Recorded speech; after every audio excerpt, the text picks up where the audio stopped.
orar para começar? Peraí, Edil, será que começou? Deixa eu ver. Acho que sim, né? Começou. Se apareceu o reloginho, porque ficou. Senhor, muito obrigado pela manhã de hoje. Eu queria agradecer pela vida de todos nós e pedir que o Senhor nos abençoe com o entendimento daquilo que o Senhor tem para a nossa edificação, que é a tua palavra. Cuida de nós nesse domingo, de cada atividade que a gente tem aqui hoje. Em nome de Jesus. Amém.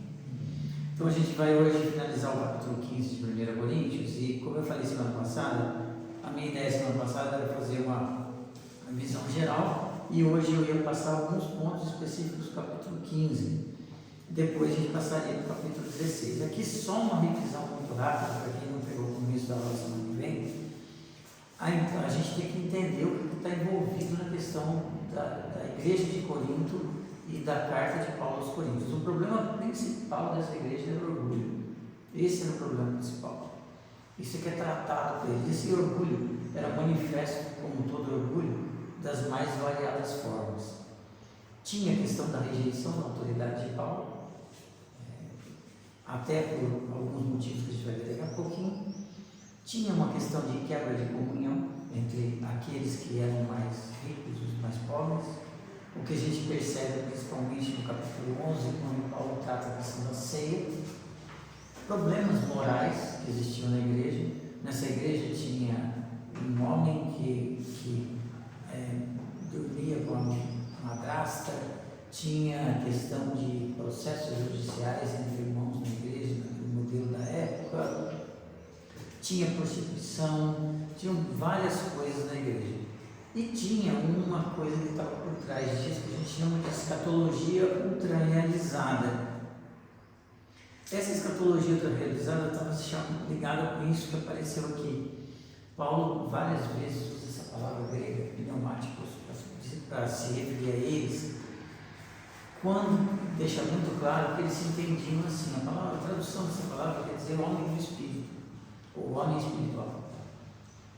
Isso estava ligado com esse entendimento de escatologia realizada. Eles entendiam que eles já tinham, como se eles estivessem espiritualmente num estado celestial. E a evidência disso estava ligada principalmente com o fato do capítulo que Paulo trata a partir do capítulo 12, com as manifestações dos dons no meio deles, principalmente o dom de línguas. Então, aquela questão do capítulo 12 ao 14 acaba sendo o ponto central da carta, porque ali está o principal, aquilo que os coríntios entendiam como o principal sinal de que eles tinham atingido a plenitude espiritual. Tudo aquilo que estava prometido nas Escrituras, que a gente vive hoje na esperança da volta de Cristo, do nosso corpo ser transformado, da gente viver a eternidade sob o reinado de Cristo. Esses coríntios achavam que para eles já tinham chegado lá, e eles consideravam que Paulo não. Então, e aí existe todo o embate entre eles e Paulo.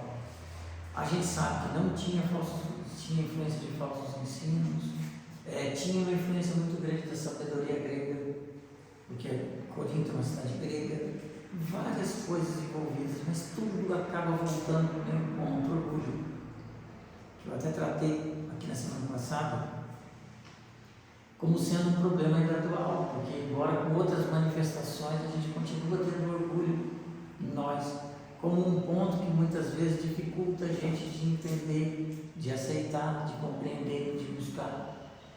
O problema nunca está em ter dúvidas, o problema nunca está em eu ter questionamentos, o problema está em eu não querer ouvir respostas, porque eu já tenho as minhas próprias respostas. Então, isso que motiva muitas vezes isso é o orgulho. E a gente vai chegar a absurdos de problemas morais que tinham na igreja, que eles achavam que não tinha problema nenhum. Afinal de contas, se eles já eram pessoas espirituais, tudo aquilo que eles faziam no corpo não tinha problema nenhum, porque era no corpo, não era no espírito. Então, do capítulo 1 ao capítulo 6, Paulo dá a base teológica de tudo, e do 7 ao 16 ele começa a resposta à carta que ele recebeu dos coríntios e começa a fazer as correções. Isso guarde com vocês também. Toda vez que você está lendo uma carta de Paulo, ele sempre dá uma base teórica, uma base teológica. Depois da base teológica, ele trata os problemas. É sempre assim. O que é um ensino para a gente também, porque a gente, para poder fazer uma correção, precisa entender o porquê que a gente está fazendo essa correção. E aqui está o ponto principal do capítulo 15.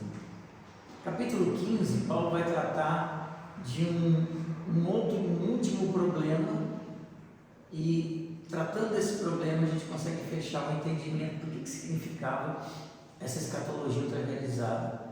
No versículo 12 do capítulo 15, aqui está anotado 5 e 15. Então, no capítulo 15, versículo 12, está o ponto central que Paulo vai tratar no capítulo 15, quando ele escreve o seguinte: ora, se está sendo pregado que Cristo ressuscitou entre os mortos, como alguns de vocês estão dizendo que não existe ressurreição dos mortos? Aqui é o ponto de todo o capítulo 15. Ele pega isso aqui e vai tratar isso durante o capítulo 15. Ele divide a resposta dele, como a gente viu semana passada, em 3 partes. Eu não vou revisar isso hoje, senão acabo dando aula semana passada de novo. Mas ele divide em 3 partes. E a primeira delas, a gente entrando já no texto, ele escreve assim, aqui está na NVI, se você tiver outra versão de Bíblia aí, pode ser um pouquinho diferente, mas a essência é a mesma. Irmãos, quero lembrar-lhes do Evangelho que lhes preguei, o qual vocês receberam e no qual estão firmes. Por meio desse Evangelho vocês são salvos, desde que se apeguem firmemente à palavra que lhes preguei. Caso contrário, vocês têm crido em vão. Pois o que primeiramente lhes transmiti foi o que recebi, que Cristo morreu pelos nossos pecados, segundo as Escrituras. Foi sepultado no terceiro dia, segundo as Escrituras. E apareceu a Pedro e depois aos 12.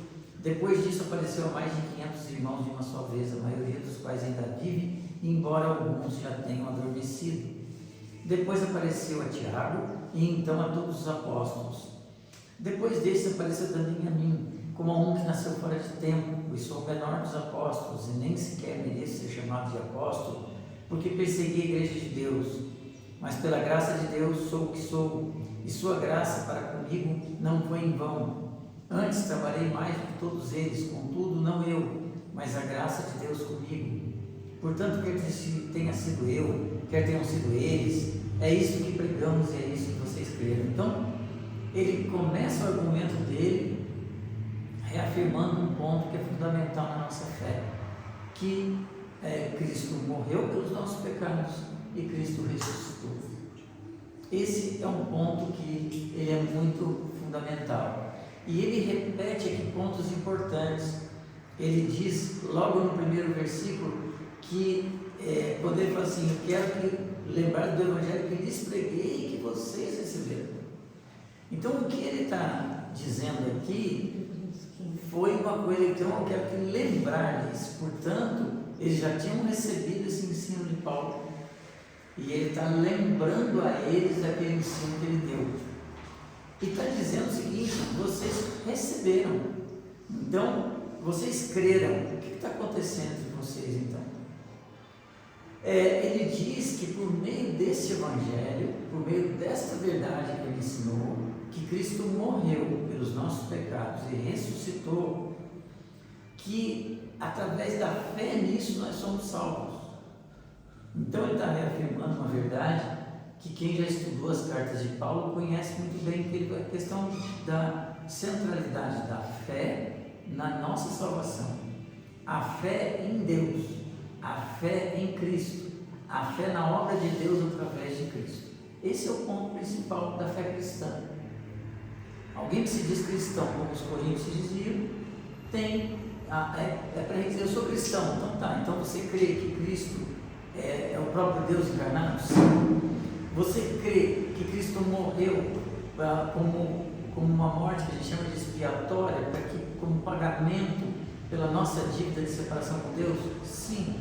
Você crê que Ele ressuscitou e que Ele voltará para poder resgatar aqueles que são seus? Sim. Então você é cristão, você crê nisso. E quando a gente usa a palavra crer, é bom deixar claro que ele coloca no versículo 2: desde que se apeguem firmemente à palavra que lhes preguei. A palavra crer é uma palavra que às vezes ela é confundida na nossa linguagem com acreditar. O crer envolve acreditar. Eu se eu digo que eu creio em algo, é perfeitamente entendido o seguinte: eu acredito nisso. Então, quando eu afirmo essas coisas a respeito de Cristo, você não, eu acredito que isso é verdade. Beleza. Agora, crer, ele tem um ponto a mais do que simplesmente acreditar. O crer está ligado com depositar a sua confiança em. Então, se a gente está falando aqui de uma questão de eternidade com Deus, eu entendo o seguinte: eu deposito toda a minha confiança na pessoa de Cristo, que Ele realizou tudo que era necessário para que eu me reconectasse com Deus, e que através do Espírito eu sou transformado para fazer aquela obra que Deus me chamou. Qual que é o meu papel nisso? Sou movido por Deus a cada vez mais conhecê-lo, e na medida em que eu vou conhecendo mais a Deus, eu vou sendo transformado por esse conhecimento, pelo relacionamento, pela intimidade com Ele, e aí vou cada vez mais entendendo qual é o propósito dele para a minha vida. Esse é um processo dinâmico na nossa vida, e é isso que ele está falando aqui para eles. Então, presta atenção aqui, só dividindo o que ele escreveu. Ele escreve primeiro: quero lembrar do evangelho que lhes preguei. Depois, um pouco mais abaixo, ele diz de novo: a palavra que lhes preguei. Então ele está deixando, no primeiro versículo e na metade do segundo versículo, ele usa o verbo no passado. Ele fala preguei. Então é uma coisa que aconteceu no passado, mas presta atenção no que o qual vocês receberam e no qual estão firmes. Então ele está falando de uma ação que aconteceu no passado, que tem efeito no presente, e depois ele escreve aqui: por meio deste evangelho vocês são salvos. Aqui vocês são salvos é uma tradução da NVI, mas quando a gente vai olhar a formação verbal que ele escreveu aqui no versículo 2, por meio do qual vocês estão sendo salvos. Vocês são salvos porque a tradução da NVI é aquela tradução, vendo todo o contexto bíblico, para o nosso entendimento a salvação aconteceu. Mas quando ele diz estão sendo salvos, ele não está dizendo que a gente está sendo e um dia a gente vai ser salvo, não. Vocês estão sendo salvos, ele está dizendo de algo que acontecerá no futuro. Ele está fazendo uma menção de algo que aconteceu no passado, que tem efeito no presente, e de algo que acontecerá no futuro quando Cristo voltar.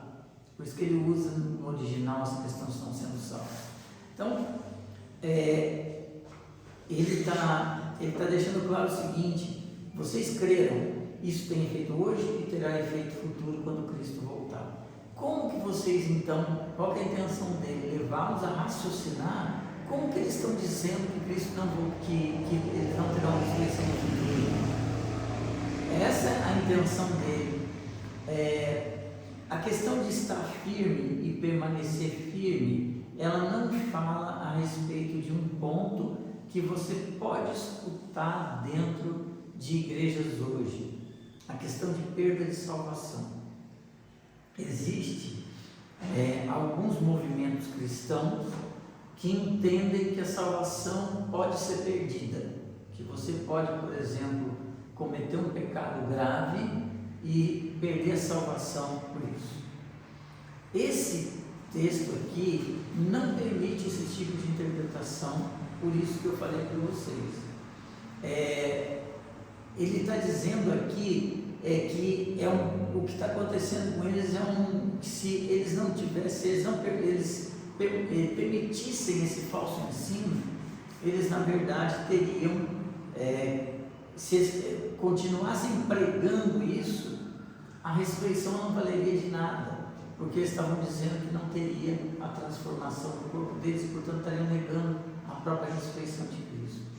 Então isso aqui não serve para a gente conversar a respeito de perda de salvação. Nós aqui entendemos que na verdade a salvação ela acontece, e acontece. Todo aquele que é feito filho de Deus é filho de Deus eternamente. Mas nós pecamos. Sim, nós pecamos, e essa é uma dinâmica da vida cristã. A gente peca, se arrepende, é perdoado, peca, se arrepende, é perdoado, e na medida em que você vai buscando e tendo uma maior intimidade com Deus, mais você vai sendo transformado. Mas a gente vai pecar até o momento da nossa pecador pelo fato de ter crido. Mas o preço do custo desse nosso pecado foi pago por Cristo na cruz. Ele diz assim depois: pois o que primeiramente lhes transmiti foi o que recebi, que Cristo morreu pelos nossos pecados segundo as Escrituras, foi sepultado e ressuscitou ao terceiro dia segundo as Escrituras. Pois, toda vez que você vê a palavra pois, está ligado com o que foi dito anteriormente. Então, ele está dizendo aqui a razão do que ele disse antes. Pois, ele vai, assim como na ceia, Paulo usa essa expressão: eu transmiti aquilo que eu recebi. O que ele quer dizer com isso? A doutrina da ressurreição de Cristo e da ressurreição daqueles que morreram em Cristo não foi uma invenção de Paulo, foi algo que é a doutrina da fé cristã desde o princípio. Então ele diz: eu recebi o que eu transmiti aquilo que eu também recebi. É muito importante para a gente que ele está colocando aqui, como eu disse para vocês, dois princípios básicos da fé. Que a morte de Cristo foi uma morte que a gente chama de expiatória. A morte de Cristo foi o pagamento pelo pecado que nos separava de Deus. E a centralidade de Cristo através da ressurreição dele. Então ele coloca nesses dois trechos aquilo que é o pilar central da fé cristã: a morte e a ressurreição de Cristo. Depois ele diz o seguinte: e apareceu a Pedro e aos 12, depois apareceu a mais de 500 irmãos de uma só vez, a maioria dos quais ainda vive, embora alguns já tenham adormecido. Ele faz uma citação aqui que é Paulo que faz, né? Você fala: nossa, aonde está escrito na Bíblia em outro lugar que Jesus apareceu a 500 irmãos de uma só vez? É aqui que está escrito. Paulo está reportando algo que era do conhecimento comum, e tanto é algo importante que ele diz que a maioria dos quais ainda vive. Então eram testemunhas daquilo que tinha acontecido, mas alguns já morreram. Depois apareceu a Tiago, também esse Tiago aqui é o Tiago, irmão de Jesus, que se tornou uma das colunas da igreja cristã depois da morte de Cristo. Ele não cria em Jesus antes de tudo o que aconteceu, e depois ele se torna um dos pilares da igreja cristã após a ressurreição e a ascensão de Cristo. E depois a todos os apóstolos. Depois também apareceu a mim no episódio da estrada de Damasco, onde ele teve aquele encontro com Cristo. Por isso que ele diz como alguém que nasceu fora de tempo. Paulo era um perseguidor da igreja, teve um encontro com Cristo ressuscitado na estrada de Damasco, e ali ele se converteu, e a partir dali ele se torna um dos apóstolos. Aí ele fecha essa primeira parte dizendo: portanto, quer tenha sido eu, quer tenham sido eles, é isso que pregamos. Ou seja, a mensagem do Evangelho era a mesma entre todos. O Gordon Fee escreve no livro dele o seguinte: infelizmente, na igreja hoje, muitos declaram ser crentes, mas negam aquilo que para Paulo era o mesmo que negar a própria fé. Tal negação significava crer a troco de nada. Afinal, era a ressurreição que tornava possível que dissessem: Cristo morreu pelos nossos pecados. Existem pessoas e movimentos que negam a fé cristã, que negam o ponto principal da fé cristã, que é a questão da ressurreição de Cristo. Então, se você e a ressurreição daqueles que morreram em Cristo, se você nega isso, você está negando algo que é um ponto fundamental da fé, e portanto sua fé é vazia, mesmo que você se denomine crente. Na segunda parte, a partir do versículo 12, Paulo começa a tratar a questão de se Cristo não ressuscitou. Veja, ele está dizendo o seguinte: se vocês estão dizendo que não ressuscitam os mortos, então Cristo não ressuscitou. Simples assim, é lógico. E aí ele diz: se Cristo não ressuscitou, ele fala: ora, se está sendo pregado que Cristo ressuscitou dos mortos, como alguns de vocês estão dizendo que não existe ressurreição dos mortos? Se não há ressurreição dos mortos, então nem Cristo ressuscitou. Ele está usando, é interessante como Paulo é inteligente nisso, porque ele está trabalhando com um povo que pensa. onde a filosofia era algo muito importante. Os gregos valorizavam muito isso, conversas, pensamentos, raciocínios. Então ele usa exatamente a lógica com eles. Se os mortos não ressuscitam, desculpa, Cristo não ressuscitou. Se isso que vocês estão afirmando é verdade para todos, inclusive para Cristo. E aí, versículo 14, se Cristo não ressuscitou, é inútil a nossa pregação, como também é inútil a fé que vocês têm. Do 12 ao 19, Paulo então vai estar argumentando em cima dessa contradição dos coríntios. Então ele vai argumentar até o versículo 19 que eu coloquei para vocês. Crer dessa forma como eles criam quer dizer que Cristo não ressuscitou. E se Cristo não ressuscitou, é um contraste com tudo aquilo que eu falei no 11, que foi ensinado por vocês, que vocês receberam e que todos os apóstolos de Cristo, em todas as igrejas plantadas por apóstolos de Cristo, creem dessa forma. Então, vocês estão contradizendo tudo isso. E se Cristo não ressuscitou, tudo é falso. Tanto a fé que vocês tiveram no passado, que vocês depositaram, que vocês creram em Cristo é falso, como a vida que vocês estão vivendo hoje é falsa, como a esperança que vocês têm no futuro é falsa. É isso que ele vai resumir aqui, porque tudo depende dessa afirmação. Então aí ele escreve a partir aqui do 15.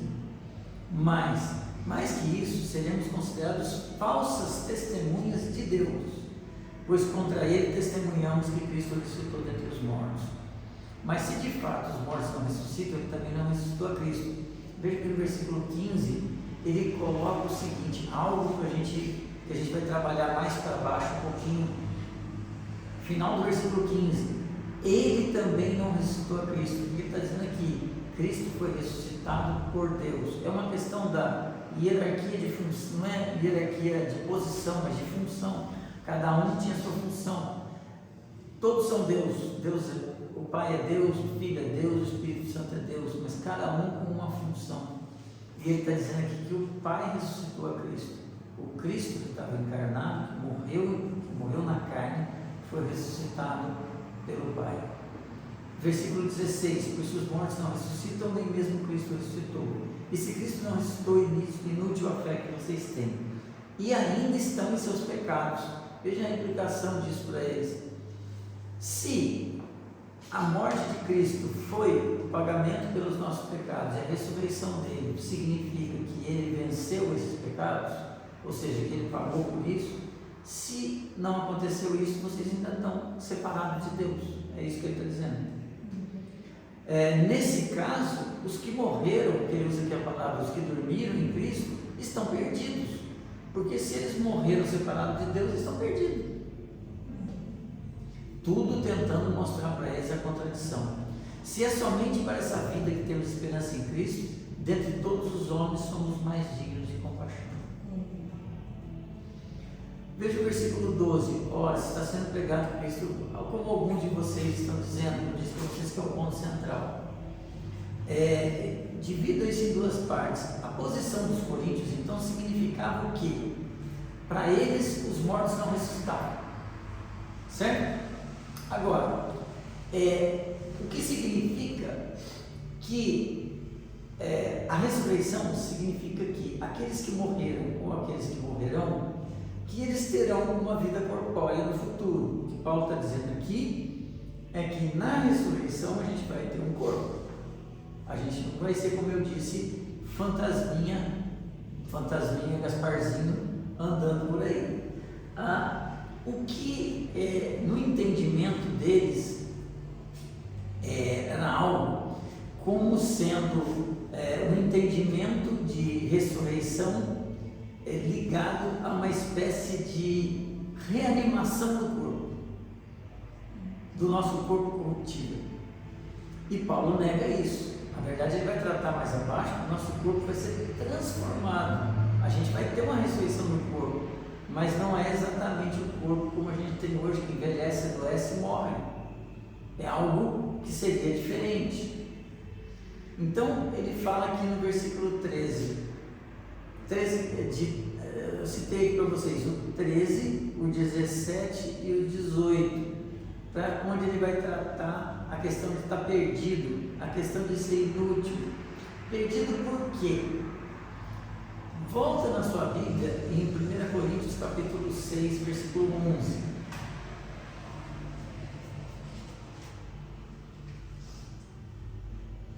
Ele escreve lá o seguinte: assim foram alguns de vocês, assim em relação ao passado, mas vocês foram lavados, foram santificados, foram justificados.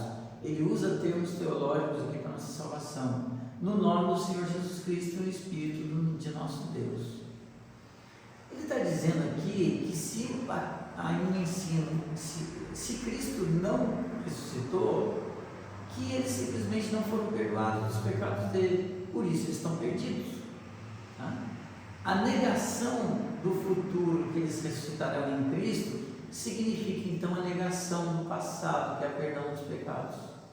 Era a mesma coisa. Então aqueles que morreram sem Cristo, eles estão perdidos, sem perdão.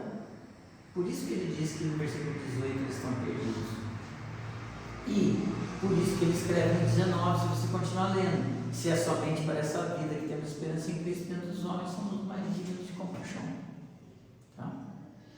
O Gordon Fee escreve sobre isso o seguinte: é improvável que os coríntios pensassem dessa forma sobre os mortos estarem perdidos.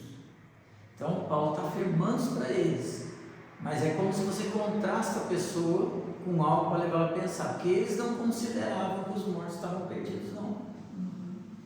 Embora negassem a existência de uma ressurreição, é improvável, à luz do que o Paulo vai tratar no versículo 29, que eles batizavam pelos mortos. Tá? Então é improvável que eles acreditassem que os mortos estavam perdidos. O mais provável, porque ninguém tem certeza a respeito desse pensamento dos coríntios, o mais provável é que pensassem que os crentes mortos simplesmente deixaram o corpo a fim de entrar numa existência espiritual futura. E aí não ressuscitava mais. Ou seja, galerinha do Gasparzinho, era mais ou menos isso que talvez estivesse envolvido com isso. Do versículo 20 ele fala assim: mas de fato Cristo ressuscitou dentre os mortos, sendo as primícias daqueles que dormiram, visto que a morte veio por um só homem, mas também a ressurreição dos mortos veio por um só homem. Pois da mesma forma como em Adão todos morrem, em Cristo todos serão vivificados. Mas cada um por sua vez, Cristo primeiro, depois quando ele vier os que lhe pertencem. Então virá o fim, quando ele entregar o reino de Deus, o reino a Deus, o Pai, depois de ter destruído todo domínio, autoridade e poder. Pois é necessário que ele reine até que todos os seus inimigos sejam postos debaixo dos seus pés. Então ele vai tratar o seguinte: mas Cristo ressuscitou sim. E no versículo 21 ele trata da questão de Adão. Ele vai usar aqui dois tipos de exemplos para poder ilustrar para eles: o exemplo da colheita e o exemplo que ele vai usar de Adão. Então Paulo entendia que a morte e a ressurreição de Cristo eram eventos que colocavam em marcha aquilo que é chamado por todo cristão de fim dos tempos. A partir desse momento, o fim dos tempos foi inaugurado.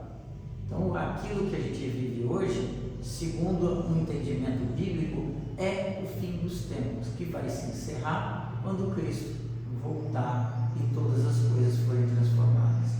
Então, Paulo entendia dessa maneira: a partir da morte e ressurreição de Cristo, Deus deu início a um processo que é chamado de fim dos tempos e a ressurreição de todos aqueles que morreram em Cristo e a transformação do nosso corpo, de todos aqueles que estiverem vivos, é uma promessa bíblica que vai acontecer. Então ele vai usar a metáfora da primícia, porque você pega uma semente e enterra. Então aquela semente teoricamente morreu, mas ela vai germinar uma planta. Então ele usa algo do cotidiano deles para poder entender: o seu corpo físico morre, mas a partir dele virá um corpo transformado, que não é igual à semente, mas é fruto daquela semente. E aquilo, ele usa essa metáfora para poder ilustrar. E ele usa também a metáfora de Adão e de Cristo. Adão, o primeiro homem, e Cristo, o perfeito. Ou seja, ele vai usar esse exemplo aqui para mostrar a questão da transformação que a gente tem. Mas Cristo, que ele usou como exemplo aqui, Cristo ressuscitado. Cristo ressuscitado. Então, no exemplo, no entendimento de que Deus ressuscitou Cristo, como ele escreve no versículo 15, ele vai tratar aqui que Cristo é o exemplo daquilo que acontecerá conosco. Se Deus não ressuscitou a Cristo, não nos ressuscitará também. E aí depois, pois em Cristo seremos vivificados. Versículo 22 tem um ponto importante aqui.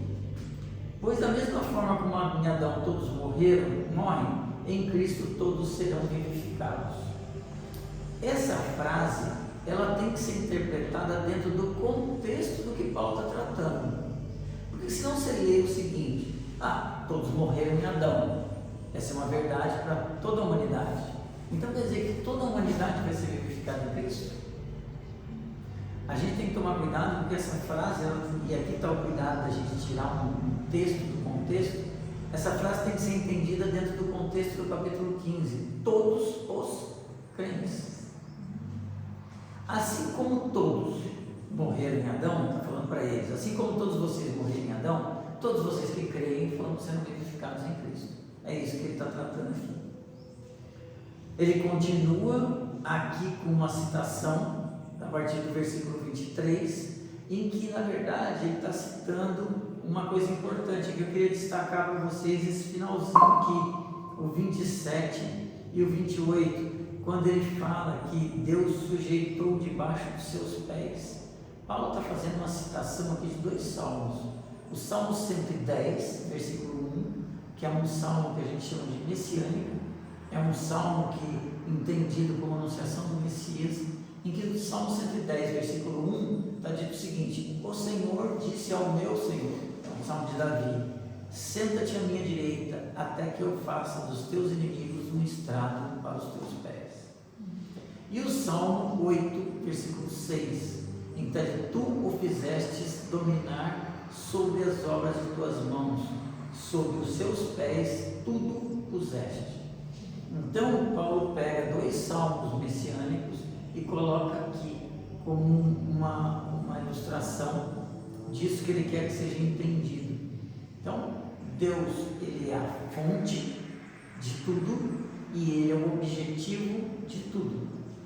Então, todas as coisas procedem de Deus e ele é o objetivo final de tudo.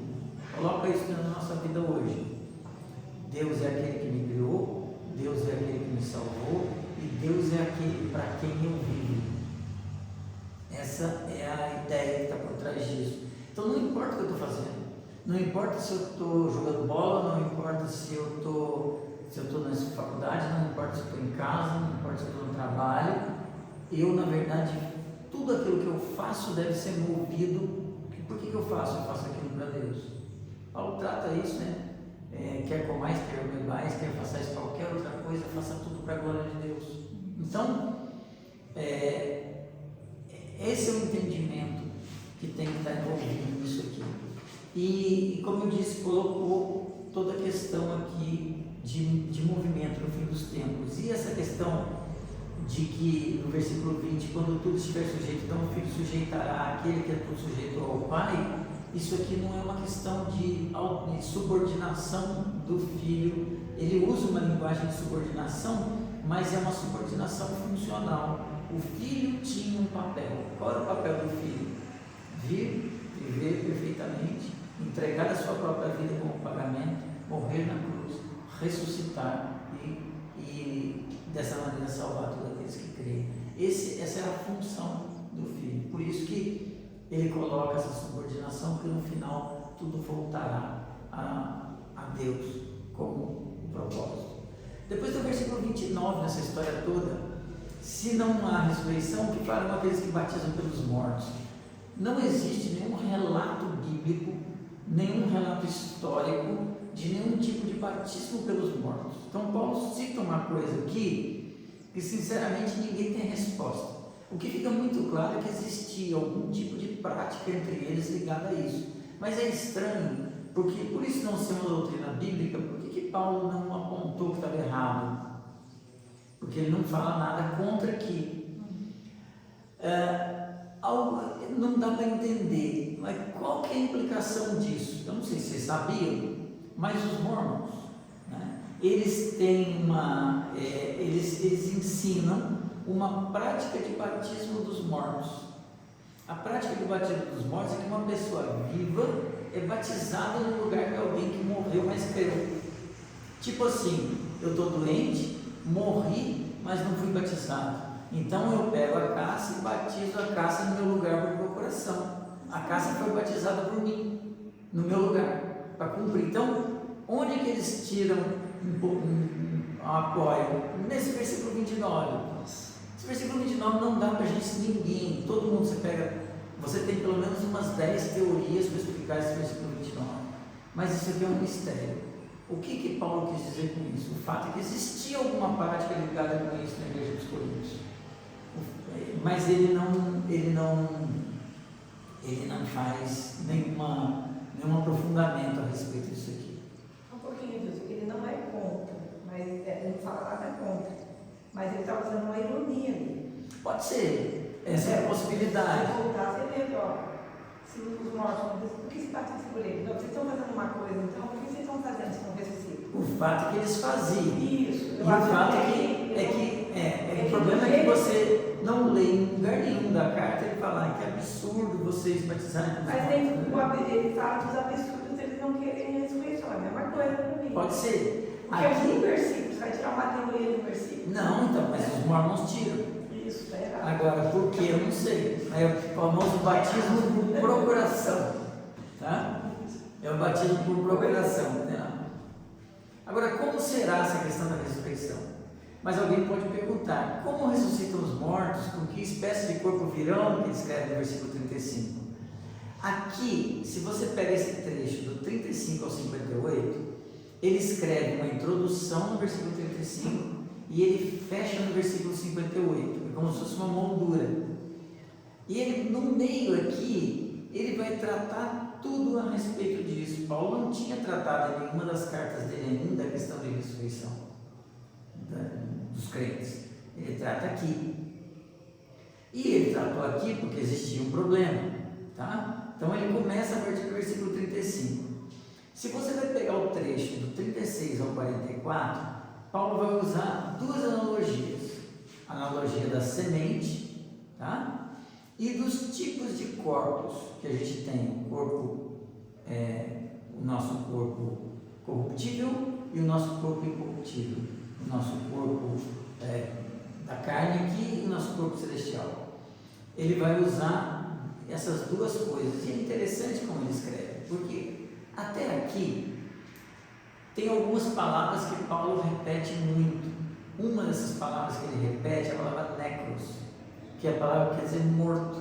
Então ele repete várias vezes até do versículo 12 até o versículo 34, ele repete 9 vezes a palavra necros. Quando às vezes você vê a repetição muito grande de uma palavra num texto bíblico, aquilo chama a atenção que aquilo é um ponto importante que ele quer tratar. A partir do versículo 35, ele inverte e ele passa a repetir, ele repete 9 vezes a palavra soma, que é a palavra corpo. Então, qual que é o enfoque que ele quer daqui? É o nosso corpo espiritual. Qual que é a palavra-chave desse trecho aqui entre 36 e 44? É a palavra imperecível, incorruptível, o que significa que é um corpo que nós temos que não será destruído. Tá? Depois, do 45 ao 49, ele vai usar novamente a analogia que ele usou antes de Adão e de Cristo, para falar sobre o corpo semeado versus o corpo ressuscitado. Ou seja, o corpo nosso que morreu versus o corpo com o qual nós seremos ressuscitados. Assim como os crentes compartilham o corpo terreno do primeiro homem, compartilharão o corpo celestial do segundo, que é Cristo. Esse é o argumento dele. Como todos vocês têm um corpo como Adão tinha e morreu, e vocês morreram no pecado por isso, todos vocês que creem terão um corpo como de Cristo, que ressuscitou, como aquele segundo Adão, perfeito, que virá para poder buscar todos aqueles que são seus. Do do 50 ao 57, ele vai defender a necessidade absoluta dessa transformação para que os crentes entrem na existência celestial. E aqui ele trata de um ponto que ele não tinha tratado até então: vivos ou mortos. Aqueles que morreram serão ressuscitados, receberão um corpo. Aqueles que estiverem vivos, eles terão o seu corpo transformado. E ele coloca aqui uma coisa muito importante que combate aquela ideia deles de serem os pneumáticos, os homens do Espírito. Ele diz que a morte então será finalmente derrotada. Então ele vai tratar essa ideia da vitória de Cristo sobre o último inimigo que nós temos, que é a morte. Então os coríntios estavam convencidos que eles eram pessoas espirituais. Por quê? Porque a evidência para eles é que o dom do Espírito tinha sido derramado sobre eles, e eles até falavam em línguas espirituais. Então para eles isso era evidência de que eles espiritualmente estavam lá, e que a existência deles atual era a existência eterna. Esse era o entendimento deles. Eles já tinham entrado na existência espiritual. Mas Paulo está dizendo aqui: falta um inimigo ser derrotado, e esse inimigo é a morte. Por isso que ele escreve no versículo 55: onde está, ó morte, a sua vitória? Onde está, ó morte, o seu aguilhão? O aguilhão da morte é o pecado, e a força do pecado é a lei. É muito interessante isso que Paulo escreve aqui, porque primeiro ele está fazendo aqui de uma forma um pouco diferenciada, com algumas diferenças, uma citação de Oséias, capítulo 13, versículo 14. Se você olhar na sua Bíblia, Oséias 13, 14, você vai ver o seguinte: eu os redimirei do poder da sepultura, eu os resgatarei da morte. Onde estão, ó morte, as suas pragas? Onde está, ó sepultura, a sua destruição? Não terei compaixão alguma. É Deus falando. E ele faz o uso dessa citação para poder tratar uma coisa importante. A morte não é simplesmente a deterioração do corpo. A morte não é simplesmente o resultado da gente ter morrido. A morte, ela é o resultado do veneno do pecado. O veneno do pecado, ele leva à morte. E ele trata uma outra coisa, que isso é fortificado pela lei. Caramba, que nó que ele está dando aqui. Quando ele usa onde está a morte, o seu aguilhão, a palavra aguilhão, ela tem algumas passagens da tradução da Septuaginta, mas a palavra aguilhão que Paulo está usando aqui, ela tem o mesmo sentido do que aparece aqui em Apocalipse. Aqui em Apocalipse está dito o seguinte: tinham caudas e ferrões como de escorpiões. A palavra aguilhão aqui é uma palavra que pode ser traduzida como ferrão de um animal peçonhento que traz o seu veneno. Então aqui ele está ligando a morte como um resultado do veneno. Por isso que ele diz: o aguilhão da morte é o pecado. O que produz a morte é o pecado. O pecado entrou na nossa história, a morte entrou na nossa história por conta do pecado. E ele diz que a força do pecado é a lei. Por quê? Se você vai em Romanos, capítulo 5, versículo 13, Paulo trata o seguinte: pois antes de ser dada a lei, o pecado já estava no mundo, mas o pecado não é levado em conta quando não existe lei. A lei aponta que uma coisa que a gente está fazendo é pecado. E portanto, se não existe uma lei, como que eu vou dizer que aquilo é pecado? Então a lei aponta que é pecado. Por isso que de alguma forma ela fortalece, porque ela deixa muito claro para mim que aquilo é pecado. Se existe uma lei moral de Deus que matar é pecado, então se não existe lei nenhuma, por exemplo, não existe uma lei moral de Deus que matar é pecado, então aquilo torna ainda mais poderoso, mais culpado eu sou. Porque se antes eu não sabia, agora eu sei. E se eu sei e eu faço, eu sou mais culpado ainda. Então, dessa maneira é que a lei fortifica o pecado.